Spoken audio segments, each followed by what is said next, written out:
You've obviously risen up from the lowest position to the highest position, and you had many different positions in between.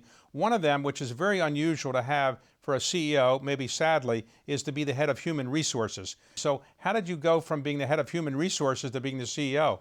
Well, to me, to actually get the CHRO job from having mostly claims experience during the first 15 years, I had a little bit of sales and a little bit of claims. And Glenn Renwick at the time, my predecessor, interviewed me. Actually an odd circumstance that I went for it. I wasn't going to because I don't have any HR experience. I have some maternity leaves, but that's about it. And people kept calling me from around the company saying, you have to go for this. You love diversity, you love metrics, we need this. So finally, I had a pre-interview lunch with Glenn to see if I could even go for it. He put my name in the hat and gave me the opportunity. And I will always say it was a risk for him. He does not say that, but that was really the turning point in my career. And then, he watched me, and I did that for 6 years and made a lot of big changes that we still have now. And the president of claims came open. That's my dream job because I love claims. I love helping customers. I was able to do that. That's 75 cents of every dollar of premium that comes in, you're paying out in claims. So that's a big business piece.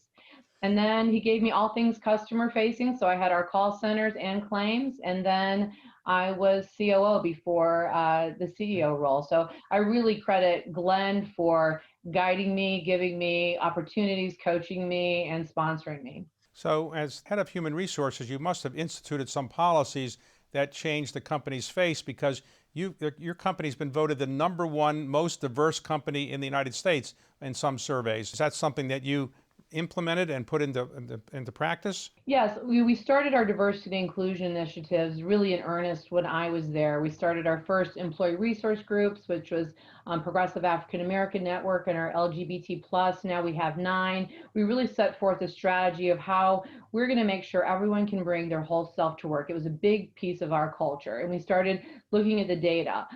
We continue to work on it, though. It's not something that you can ever get a check mark. And if you look at senior leadership, we have opportunities there. And in fact, we are working on some really aggressive objectives for the next 5 years with my team to continue to change that. Your chairman of your board is a woman, and obviously you're a woman. Is there any other Fortune 500 company where the chairman is a woman and the CEO is a woman? There must be none.